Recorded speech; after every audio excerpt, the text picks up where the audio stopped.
जो काफिर हैं उनकी एक ही सजा है, उन्हें खत्म कर। 1400 साल से ये कॉन्सेप्ट चला आ रहा है और आप उसका रिजल्ट देख रहे हैं। अभी बांग्लादेश में हमने देखा और न जाने ऐसे कितने बांग्लादेश हो चुके हैं और यदि लोग नहीं जागेंगे तो आगे और क्या होगा। तो आप इसके पीछे किस चीज़ को देख पाते हैं, वो क्यों हो रहा है? और उसने एक ऐसा विचार दुनिया को दिया जिसने आतंकवाद को जन्म दिया जो आज तक खत्म नहीं हो रहा है।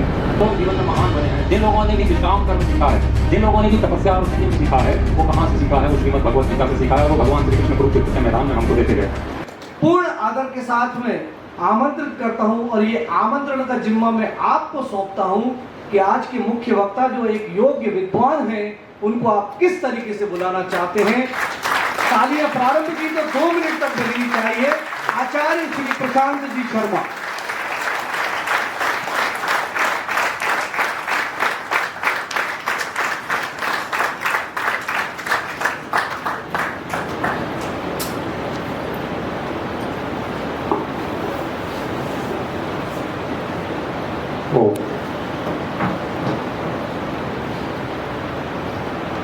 सभी सीधे बैठ जाएंगे, नेत्रों को बंद कर लेंगे। मेरे साथ मिलकर के परमपिता परमात्मा के मुख्य नाम ओम का उच्चारण करेंगे।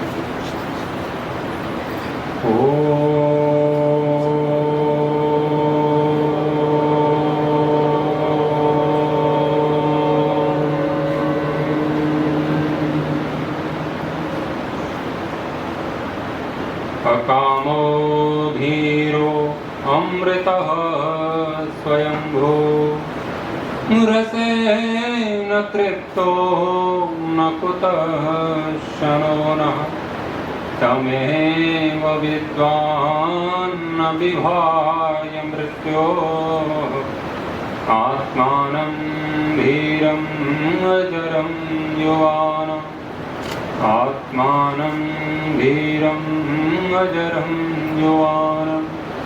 ओम शांति शांति शांति। पूज्य मंचस्थ महानुभाव एवं समुपस्थित धर्मप्रेमी सज्जनों, आप सभी को सादर प्रणाम। बहुत अच्छी बातें आप सुन रहे थे अभी बहुत समय से, और मैं आटे को मैदान नहीं बनाना चाहता ज़्यादा पृष्ठ पेषण करके। वो बातें सभी आपके सामने आ गई हैं। बस छोटी छोटी कुछ बातें आपके समक्ष रखूंगा और आशा है आप समझने का पूरा प्रयास करेंगे। आदरणीय श्री कृष्ण सरल जी की याद में हम ये कार्यक्रम रख रहे हैं।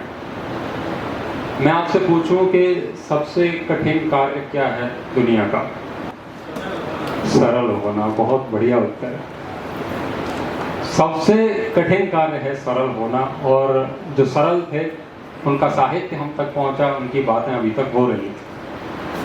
कुछ लोग ऐसे होते हैं जो संपत्ति बनाने के लिए किताब लिखते हैं, लेकिन सरल जी ऐसे थे, उन्होंने किताब बनाने के लिए संपत्ति बेच दी। हम विभागों में देखें, अपने आप को वर्गीकृत करें, वर्गीकरण में देखें तो एक वे लोग हैं जो साहित्य पढ़ते हैं, एक वे लोग हैं जो साहित्य लिखते हैं, और एक वे लोग होते हैं जिन पर साहित्य लिखा जाता है। तो हम अपने आप को भविष्य में अतीत के पृष्ठों में किस रूप में देखना चाहते हैं, ये हमें स्वयं निर्णय करना होगा कि हम पढ़ने वाले हैं, लिखने वाले हैं, या हम पर कुछ लिखा जाए। ऐसा कुछ करके जाएं जिनकी बातें सदियों तक गूंजें। श्री कृष्ण सरल हों या स्वामी दयानंद सरस्वती जी हों या वीर सावरकर हों या बंकिम चंद्र चटर्जी हों, जिनसे भी हमने प्रेरणा पाई, उन सब ने हमको कोई ऐसा शस्त्र नहीं दिया है कि AK-47 दे करके गए हमें और हम लोगों से लड़ रहे थे और उससे आज़ादी पाई। क्योंकि उन्होंने जो हमको दिया है वो कोई ऐसा शस्त्र नहीं है, उन्होंने हमको विचार दिया है। हम यहाँ पर कुछ भी देख पा रहे हैं और कुछ भी सुन पा रहे हैं, और फिर हम उसका कुछ निर्णय ले रहे हैं कि ये सही है या गलत है, ये ऊंचा है या नीचा है, सुंदर है या कुरूप है। ये मात्र एक विचार है। कोई भी व्यक्ति संसार में महान बनता है तो उसकी महानता उसके विचारों से होती है, ना कि उसकी काया से कि कौन कितना गोरा है, कौन कितना सुंदर है, कौन कितना धनवान है। कोई भी व्यक्ति गलत कर्म करता है तो उसके पीछे एक विचार होती है। आपने नाम सुना होगा एक पुस्तक का जो आसमान से टपकी है, ऐसा मानते हैं। उन्होंने इस दुनिया में पूरा आतंकवाद मचा रखा है। उस पुस्तक का नाम आप सब जानते हैं, जिसको हम स्काई बुक कहते हैं। उसमें क्या है? उसमें यह है कि जो हमारी जो कुछ धारणाएं हैं कि जो लोग हमारी बात नहीं मानते हैं, जो अल्लाह को नहीं मानते हैं, जो काफिर हैं, उनकी एक ही सजा है, उन्हें खत्म करो। 1400 साल से ये कॉन्सेप्ट चला आ रहा है और आप उसका रिजल्ट देख रहे हैं। अभी बांग्लादेश में हमने देखा, और न जाने ऐसे कितने बांग्लादेश हो चुके हैं, और यदि लोग नहीं जागेंगे तो आगे और क्या होगा। तो आप इसके पीछे किस चीज को देख पाते हैं? वो क्यों हो रहा है? क्या कारण है? एक व्यक्ति जिसके मन में कुछ पाप कहीं से आया और उसने एक ऐसा विचार दुनिया को दिया जिसने आतंकवाद को जन्म दिया, जो आज तक खत्म नहीं हो रहा है। उसके पीछे मात्र एक विचार है। कोई भी व्यक्ति गलत हुआ, उसके पीछे एक विचार है। और जितने लोग योग साधना कर रहे हैं, जितने लोग जीवन में महान बने हैं, जिन लोगों ने भी निष्काम कर्म सीखा है, जिन लोगों ने भी तपस्या और संयम सीखा है, वो कहाँ से सीखा है? वो श्रीमद् भगवत गीता से सीखा है, और वो भगवान श्री कृष्ण कुरुक्षेत्र के मैदान में हमको देखे गए हैं। वो क्या है? वो महानता किसने बताई? भगवान श्री कृष्ण का एक विचार ही तो है। एक विचार ही तो है कि आप निष्काम कर्म करेंगे तो सदैव के लिए मुक्त हो जाएंगे ये जन्म मरण के बंधन से। तो कहां से आया? वो एक विचार है जिसने लोगों को महात्मा बना दिया, लोगों को देव बना दिया। और एक विचार है जिसने लोगों को आतंकवादी बना दिया, पापी बना दिया, नराधम बना दिया। वो एक विचार है।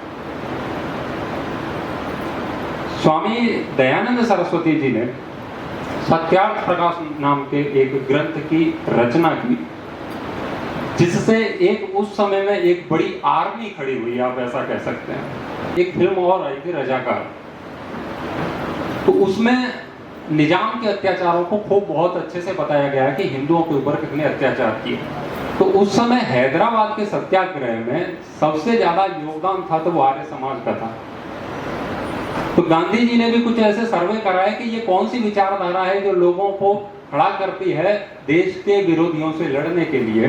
तो उस सर्वे का एक रिजल्ट आया कि सबसे ज्यादा लोग अगर कहीं पर ऐसे क्रांतिकारी भावना के पाए जाते हैं, वो आर्य समाजी होते हैं। और इनके पीछे एक किताब काम करती है, उसका नाम है सत्यार्थ प्रकाश। तो भगत सिंह का आप बचपन देखेंगे ना, तो उनका यज्ञोपवीत संस्कार हुआ था, क्योंकि उनका पूरा का पूरा परिवार आर्य समाजी था। उनके दादाजी, उनके पिता श्री कृष्ण जी, उनके दादाजी अर्जुन जी, उन्होंने अपने बेटे को आहूत कर दिया। जब भगत सिंह अपना घर छोड़ करके हमेशा के लिए चले गए कि अब तो मुझे देश के लिए कुछ करना है, तो उनके दादाजी ने उनको पत्र लिखा था कि बेटा तुम कहाँ भाग गए? यहाँ आपकी सगाई की चर्चा हो रही है, यहाँ आपके विवाह की तैयारियां कर रहे हैं और आप कह रहे हैं हम देश को आजाद करेंगे। तो उन्होंने कहा दादाजी आप एक बात भूल रहे हैं, आपने एक वचन दिया था, आपने मुझसे कहा था, जब मेरा यज्ञोपवीत संस्कार हो रहा था तब आपने कहा था कि मैं अपने बच्चे को इस राष्ट्र को समर्पित करता हूं और मैं चाहता हूं कि ये इस देश में एक सशक्त क्रांति खड़ी करे, और मैं वही कर रहा हूं। अब इसमें आपत्ति की क्या बात हो सकती है? तो वो चीज कहां से आई? वो परिवार से सीखते हैं ना, परिवार से आता है। तो महर्षि दयानंद के सत्यार्थ प्रकाश ने पंडित राम प्रसाद बिस्मिल को खड़ा किया। आप गीत सुनते ही रहते होंगे कि सरफरोशी की तमन्ना अब हमारे दिल में है, और देखना है जोर कितना बाजू एक कातिल में है। कातिल के बाजू में कितना दम है वो हम देख लेंगे। आर्य समाज की विचारधारा से एकदम परिपक्व थे पंडित राम प्रसाद बिस्मिल। अभी चर्चा हो रही थी वामपंथ की। आपने हमेशा क्रांतिकारियों के रूप में अगर किसी का परिचय देखा होगा तो भगत सिंह का बहुत ज्यादा देखा होगा। आपने कभी भी पंडित राम प्रसाद बिस्मिल का नाम उस प्रकार से कभी नहीं सुना होगा। आपने चंद्रशेखर आजाद का नाम कभी भी नहीं उस प्रकार से सुना होगा। उसके पीछे क्या कारण है? उसके पीछे एक विचारधारा है जिसे हम विशैला वामपंथ कहते हैं। क्योंकि इन लोगों को बहुत अच्छे से पता है, इनको बहुत अच्छे से पता है कि यदि पंडित राम प्रसाद बिस्मिल का नाम लिया गया, इनको महिमा मंडित समाज में किया गया, तो लोग उनको पढ़ेंगे। जो जिनके आदर्श होते हैं ना, वो लोग उनकी जीवनी देखते हैं, उनकी आत्मकथाएं पढ़ते हैं कि वो क्या कर रहे हैं। आज हमारे जो आदर्श बने हुए हैं ना, आज के जो टीवी स्क्रीन पर जो बॉलीवुड में जो हीरो आते हैं, तो हमारे जो लोगों के, बच्चों के, युवाओं के, सबके वो हीरो बने हुए हैं, तो उन सब की पल पल की घटनाएं अपडेट रहती है कि नहीं। आज फलाने ने फलाने ऐसी ड्रेस पहनी, आज ये सब किया, आज वो सब किया, उनकी सारी जानकारियां, उनको गतिविधियां उन्हें प्राप्त होती हैं। क्योंकि जो समाज में भगवान श्री कृष्ण भी गीता में कहते हैं कि जो आदर्श के रूप में जो स्थापित होते हैं ना लोग वैसा ही अनुसरण करते हैं, समाज वैसा ही होता है। यदि हमें किसी समाज की वास्तविक स्थिति को जानना है कि समाज कैसा है, तो आपको एक एक व्यक्ति से जाकर के मिलने की आवश्यकता नहीं है। आप वहाँ के समाज के जो आदर्श हैं, नेता हैं, जो लीडर हैं, उनको देखिए कि वो कैसे हैं, किस विचारधारा के हैं। उनका जब आप पता लगा लेते हैं कि ये विचारधारा है, आप समझ जाइए कि पूरा समाज वैसे का वैसा ही है। तो जैसे आदर्श होते हैं वैसे ही उस देश की प्रजा होती है। यथा राजा तथा प्रजा भी हम कहते हैं कि जैसा राजा है वैसी प्रजा होती है। तो अब हमारे आदर्श कौन हैं? तो बंकिम चंद्र चटर्जी को नहीं पढ़ाया जाता है, जिन्होंने आनंद मठ जैसी एक ऐसी रचना हमारे समक्ष प्रस्तुत की जिसको वंदे मातरम कहते ही सिंह गर्जना होती थी। उसका बहुत सारे मुसलमान विरोध करते थे कि हम वंदे मातरम नहीं गाएंगे, क्योंकि ये मातृभूमि की वंदना करना सिखाता है। तो जो मातृभूमि की वंदना करना जो किताब नहीं सिखा सकती है, वो किताब इस देश में कभी भी मान्य हो ही नहीं सकती और होनी भी नहीं चाहिए। तो वंदे मातरम के विषय में हमें नहीं पढ़ाया गया। अब हमारे बच्चे वंदे मातरम पूरा गा नहीं सकते, क्योंकि अब हमारे बच्चे गा रहे हैं हुस्न है तेरा तौबा तौबा। गा रहे हैं कि नहीं गा रहे हैं? आप मोबाइल खोलेंगे उसमें यही आएगा, हुस्न तेरा तौबा तौबा। तो जब हुस्न की बातें कर रहे हैं बच्चे, तो आपको लगता है इस समाज में क्रांति आएगी? क्रांति का ये कोई संकेत कहीं दिखता है? क्योंकि ऐसे लोग आ गए, कोई नग्नता प्रचारित कर रहा है, कोई प्रसारित कर रहा है, और वो चीजें हमारे घर में चल रही हैं। हमारे घर में श्रीमद् भगवत गीता नहीं है, जिसने आजादी की लड़ाई में क्रांतिकारियों ने उसका बहुत समर्थन किया, बहुत सहयोग किया। जब जेल में क्रांतिकारियों को यातनाएं दी जाती थी, तो उनको वही श्लोक याद आते थे कि नैनम छिन्दन्ति शस्त्राणि नैनम दहति पावकः न चैन क्लेदयन्त्यापो न शोषयति मारुतः। तो अंग्रेज उनको मारने का प्रयास करते थे, तो उनके दिमाग में, मन मस्तिष्क में ये विचार बैठा हुआ था कि भगवान श्री कृष्ण हमारे पूर्वज हमको कह करके गए हैं कि आत्मा का कभी विनाश नहीं होता। तो वो क्यों नहीं टूटते थे? अंग्रेज कहते हैं कि ये लोग इतने कट्टर कैसे हैं कि इन पर हम इतने इनको प्रताड़ित करते हैं, तब भी ये नहीं टूटते हैं। तो उनके पीछे एक दर्शन काम करता है जिसका नाम है श्रीमद् भगवत गीता। जब ये कहा जाता है कि अंग्रेज भारत में देखो रेल लेकर के आए, अंग्रेजों ने टेलीफोन चलाया, अंग्रेजों ने गाड़ी चलाई, अंग्रेजों ने ये किया, तो तुम अंग्रेजों को क्यों भगाना चाहते हो? तो हमारे सभी क्रांतिकारी कहते हैं कि हमें ये अंग्रेज नहीं चाहिए, ये चाहे हमारे लिए कुछ भी कर दें। तो उनकी ये दृढ़ता, ये संकल्प कहाँ से आया पता है? क्योंकि सत्यार्थ प्रकाश में स्वामी दयानंद सरस्वती जी कहते हैं कि विदेशी राजा चाहे कितना ही अच्छा हो, वो अपने राजा से अच्छा कभी नहीं हो सकता, इसीलिए इनको यहाँ से मार करके भगाना। स्वामी दयानंद जी एक बार व्याख्यान दे रहे थे, तो वो हिंदुओं की कुछ त्रुटियों पर बात कर रहे थे। तो एक ईसाई मान्यता का एक कलेक्टर, ईसाई थे सारे अंग्रेज, तो वो बहुत प्रसन्न हो रहा था। वो कह रहा, स्वामी जी आप तो बहुत अच्छी बात कर रहे हैं, हिंदुओं की कुरीतियों पर बात कर रहे हैं। तो उन्होंने कहा रुको अभी तुम्हारा ही नंबर लगाता हूँ। तो उन्होंने हिंदुओं की बातें तो उधर छोड़ी, उन्होंने ईसाइयों की बातें शुरू कर दी। तो फिर उन्होंने बताया कि कौन तुम्हारा यहोवा है और कौन तुम्हारे ईसाई हैं। तो वे कह रहे थे आप स्वामी जी आपकी विचारधारा से इतने लोग सहमत होते हैं, इतने लोग प्रसन्न होते हैं, तो हम आपको बहुत ऊंचा ओहदा देना चाहते हैं, आपको बहुत बड़ा सम्मान देना चाहते हैं, तो आप क्यों ना जीसस की प्रशंसा कर दें? आप क्यों नहीं आप उनको अवतार बता दें? क्यों नहीं आप उनको गॉड बता दें अपने लोगों को? तो आप यदि ईसाइयत को मान लेते हैं तो आप जो कहेंगे हम वो करने को तैयार हैं। तो स्वामी दयानंद जी का एक विचार था। स्वामी दयानंद जी ने कहा था कि आप चाहे मेरी उंगलियों को मोमबत्ती बना के जला दो, मैं हमेशा सच ही कहूंगा। दयानंद कभी पीछे नहीं हटेगा सच कहने से। तो ये जो विचारधारा है, अब इनके जो शिष्य होंगे वो किसी से नहीं डरेंगे। स्वामी दयानंद के जो शिष्य हैं ना, आप पता नहीं कितनों को फॉलो करते हैं। आज जो इस्लामिक आतंकवाद है या ईसाइयों का जो मानसिक आतंकवाद है, उस सब के पीछे खुलेआम यदि कोई बोलने का सामर्थ्य रखता है तो वो आर्य समाज के महर्षि दयानंद के फॉलोवर हैं। बोलने को हम सब लोग बोल ही रहे हैं, बहुत सारे लोग बोलते हैं, लेकिन जिनको कभी तोड़ा नहीं जा सकता इस बात के लिए कि तुम ये गलत कह रहे हो, ये हिंदू मुस्लिम वाली बात है, ये सब मत करिए। तो इससे स्वामी दयानंद के फॉलोवर्स को कभी झुकाया नहीं जा सकता, क्योंकि उसके पीछे एक दर्शन काम कर रहा है जिसका नाम है सत्यार्थ प्रकाश। तो हम आनंद मठ पढ़ना चाहिए, हमें श्रीमद् भगवत गीता पढ़ना चाहिए, हमें सत्यार्थ प्रकाश पढ़ना चाहिए। 1857 का स्वातंत्र समर जो उस समय क्रांतिकारियों की गीता कही जाती थी। अब भगत सिंह को उसके समानांतर नहीं, उनके विरोध में खड़ा कर दिया जाता है सावरकर के। लेकिन आपको जानकर के ये हैरानी होगी कि सावरकर को स्वयं आदर्श मानते थे भगत सिंह। 1857 का स्वातंत्र्य समर अपनी जेब के खर्चे से भगत सिंह ने खुद छपवाया था, क्योंकि वो उससे प्रेरित थे। उस समय में जब आपको पता है, जब स्वातंत्र्य समर लिखा गया ना, उसके लिखने से प्रकाशित होने से पहले ही उसको अंग्रेजों ने बैन कर दिया था। आजादी के स्वतंत्रता के 48 वर्ष बाद उस पर से बैन हटा था। अंग्रेजों की हवा टाइट कर दी थी उस पुस्तक ने। वो पुस्तक, ये दुर्भाग्य है कि आज हम उसके बारे में जानते नहीं है, हम उसे पढ़ते नहीं है। तो सावरकर हैं वो सशक्त क्रांति की बात करते हैं, सावरकर हैं वो हिंदुत्व की बात करते हैं, इसीलिए कुछ लोगों को बहुत बुरा लगता है। तो जिन लोगों को हिंदुत्व से समस्या है, जिन लोगों को हिंदुओं के देवी देवता से समस्या है, उन लोगों को सावरकर से समस्या होना स्वाभाविक है।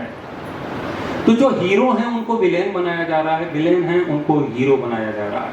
जब सावरकर महर्षि दयानंद से प्रेरणा पा करके श्यामजी कृष्ण वर्मा के पास जाते हैं, तो वहां पर बैरिस्टर बनने के लिए ही तो जाते हो, लेकिन वो उनका एक कहने की बात थी कि मैं बैरिस्टर बनने के लिए जा रहा हूं। वो सच में अंग्रेजों के खिलाफ एक सशक्त क्रांति खड़ी करने के लिए गए थे।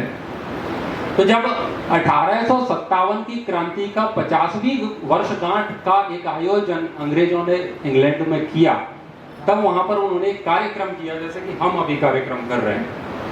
तो उन्होंने एक कार्यक्रम किया जिसमें झांसी की रानी को विलेन बताया। उन्होंने कहा ये लूटपाट करती थी ये झांसी की रानी, और कुछ नहीं। एक झांसी है, वहां की एक रानी थी, क्वीन थी, वो कुछ नहीं करती थी, लोगों का काम था उसे लूटना। और तात्या टोपे ये दारू पीता था, ये कुछ भी करता रहता था।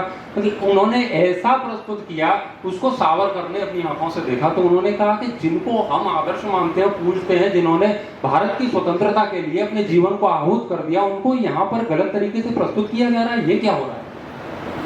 तो उन्होंने 50वीं वर्षगांठ अपने यहाँ पर मनाई सावरकर जी ने, और उन्होंने अपने छाती पर चमकदार बिल्ले लगा। तो उसको लेकर के एक आराम खान नाम के व्यक्ति थे, उनको कॉलेज से निकाल दिया गया, बहुत सारे लोगों को कॉलेज से निकाल दिया गया। तो फिर सावरकर ने कहा कि ये तो बहुत गलत बात हो रही है कि जब हम अपने आदर्शों की बात कर रहे हैं तो यहाँ पर उनको विलेन के रूप में प्रस्तुत किया जा रहा है। तो सावरकर ने कहा कि अब मैं ये जिसको गदर कहते हैं, जिसको ये विद्रोह कहते हैं, ये विद्रोह को क्रांति घोषित करना है। मुझे ये सच जानना है कि 1857 का वास्तव में सच क्या है। तात्या टोपे कौन थे, झांसी की रानी कौन थी। तो उन्होंने इंडिया ब्रिटिश जो वहाँ की जो लाइब्रेरी थी, म्यूजियम था वहाँ पर, जहाँ पर यहाँ जो अंग्रेज आते थे वो अपनी अपनी डायरी वहाँ म्यूजियम में ला करके रखते थे। वहाँ पर उन्होंने श्यामजी कृष्ण वर्मा की पत्नी की सहायता लेकर के उसमें एडमिशन लिया। तो वहां पर उन्होंने 1.5 वर्षों तक गहन अध्ययन किया कि ये छुपा क्या है। तो सब अंग्रेजों को पता नहीं था कि ये क्या पढ़ रहे हैं, ये तो पता था कि ये भारत के कुछ दस्तावेज खोज रहे हैं। 1857 की क्रांति का उन्होंने फिर से एक कार्यक्रम किया। उधर सावरकर ने भी एक क्रांतिकारी का वहां पर एक कार्यक्रम किया। उसमें उन्होंने एक पत्र लिखा, एक पैम्फलेट छापा। उसमें उन्होंने लिखा था कि 10 मई 1857 को शुरू हुआ युद्ध अभी रुक नहीं गया है, जब तक कि इस युद्ध को पूरी करने वाली कोई अगली 10 मई नहीं आ जाती, तब तक ये युद्ध रुकेगा नहीं। अब बताइए, अंग्रेजों के मुंह में उनके घर पर खड़े होकर के इतनी बड़ी बात कहने का यदि किसी में साहस है तो उसका नाम वीर सावरकर है, इसीलिए उनको वीर कहते हैं। जो लोग यहाँ छिप जाया करते थे, अखबारों में हमने कई बार पढ़ा है, जब अंग्रेज आते थे तो जवाहरलाल नेहरू पर्दे के अंदर घुस जाते थे। ये लोग सावरकर को कायर कहते हैं। तो हमारे हीरो को विलेन के रूप में प्रस्तुत किया जा रहा है, हमें उनसे दूर किया जा रहा है। एक बात कहते हैं, हमारे सरकार के लोग भी कहते हैं कि सरकार हमारी है, सिस्टम सरकार हमारी है और सिस्टम उनका है। तो उनके सिस्टम के तहत कुछ सारी चीजें हमारे घरों में पहुंचाई जा रही हैं, हमारे मन मस्तिष्कों को खराब किया जा रहा है गलत साहित्य के द्वारा। इसीलिए मैं आप लोगों से निवेदन करूंगा कि आपको अपने जीवन में जिन ग्रंथों को पढ़ करके क्रांतिकारियों के दिमाग में एक बिजली कौंधी, जैसे कि श्री कृष्ण सरल जी की एक पुस्तक मैंने देखी, पिछले वर्ष मेरा कार्यक्रम था 23 मार्च बलिदान दिवस पर गरोठ में। वहाँ के कार्यकर्ताओं के घर में मैंने श्री कृष्ण सरल जी का एक साहित्य देखा, क्रांति कथाएं नाम से, और इतना मोटा साहित्य है। और वो बता रहे थे कि ये पूरी दुनिया में मेरी जानकारी में मात्र 2 पुस्तकें थी, जिसमें से एक तो विलीन हो गई, अब एक ही बची है जिसके जर्जर पन्ने मेरे पास हैं। मैंने खुद उस ग्रंथ को अपनी आंखों से देखा है। तो वो तो खो गया कहीं, अब तो उसके लिए कोई प्रयास ही नहीं है कि वो छप जाए, वो बाहर से आए। तो वो तो बाहर से आए, उसके लिए कोई प्रयास नहीं कर रहा, हम लोगों के बीच में है भी नहीं। तो मैं आपसे पूछना चाहता हूं कि हमारे घरों में ऐसी कितनी पुस्तकें हैं जो हमारे अंदर क्रांति का उद्भव कर सकती हैं। हमारे घर अंग्रेजी की बहुत सारी किताबें हैं, हमारे घर शायरियों की बहुत सारी किताबें हैं, हमारे घर और भी ऐसी वैसी बहुत सारी किताबें हो सकती हैं। लेकिन मैं पूछना चाहता हूं कि आप में से कितने लोग हैं जिनके घरों में 1857 का स्वातंत्र समर है? हाथ खड़ा करिए। 2 3 4 लोग हैं। 4 लोगों के बीच में जिसके लिए अंग्रेजों ने सजा सुना दी थी कि जो कोई स्वातंत्र समर पढ़ेगा, जिसके पास ये पुस्तक मिली, उसको जेल भेजा जाएगा। फिर भी लोग अपने घरों में चारों ओर से खिड़कियां बंद करके, पर्दे लगा करके, लालटेन जला जला करके स्वातंत्र समर पढ़ते थे। उनकी संतानों के घर में आज स्वातंत्र समर नहीं है। मतलब जिनकी जान की परवाह ना होते हुए भी उनकी जान पर खतरा था, तलवारें उनके सर पर थी, तब भी उन्होंने उसको पढ़ना नहीं छोड़ा और हम स्वतंत्र हैं और हमने उसको पढ़ना ही छोड़ दिया। क्या ये स्वतंत्रता हमें वास्तविक स्वतंत्रता की ओर ले जाएगी या ये बंधन की ओर ले जाने वाली है? विचार करिए। जिस ग्रंथ के लिए स्वामी दयानंद सरस्वती जी के ऊपर सर्प फेंके गए, ईंट पत्थर फेंके गए, उस पुस्तक को उन्होंने फिर भी अपने जान की परवाह न करते हुए हमारे बीच में रखा। उस पुस्तक को हम में से कितने लोग पढ़ते हैं? आपके कितने लोगों के घरों में कितने लोग सत्यार्थ प्रकाश पढ़ते हैं? हाथ खड़ा करिए। 10-12 लोगों के बीच में सत्यार्थ प्रकाश है। तो मेरा समय पूरा हो गया जो मिला था। मैं बस आपको 4 पुस्तकों के विषय में बस कहना चाहूंगा जिनकी बातें मैंने पहले भी की। आप 1857 का स्वातंत्र समर, आप संकल्प लीजिए कि आप यहाँ से जाने के बाद ऑर्डर करेंगे, मंगाएंगे। एक सत्यार्थ प्रकाश, एक आनंद मठ, जिसे पढ़ करके आपके बच्चे चिल्लाने लगेंगे, वंदे मातरम, वंदे मातरम। तो जो श्रीमद् भगवद गीता कितने लोगों ने पढ़ी है? ये तो बहुत ज्यादा चर्चित है, इसीलिए इतने हाथ खड़े हो रहे हैं। तो बाकी जो 3 ग्रंथ बचे हैं, जिनके लिए बहुत मूल्य चुकाया हमारे लोगों ने, उसको आप अवश्य पढ़िए, पढ़ेंगे, मंगाएंगे, है ना? और आप सौभाग्यशाली हैं कि आप लंकापुरी में नहीं है, शिवपुरी में है ना? महादेव के नाम पर ये नगरी है। मेरा इस नगर में पहली बार आगमन हुआ। मुझे बुलाने के लिए आयोजकों का बहुत बहुत धन्यवाद, और आपने सुना, आप सभी का बहुत बहुत धन्यवाद।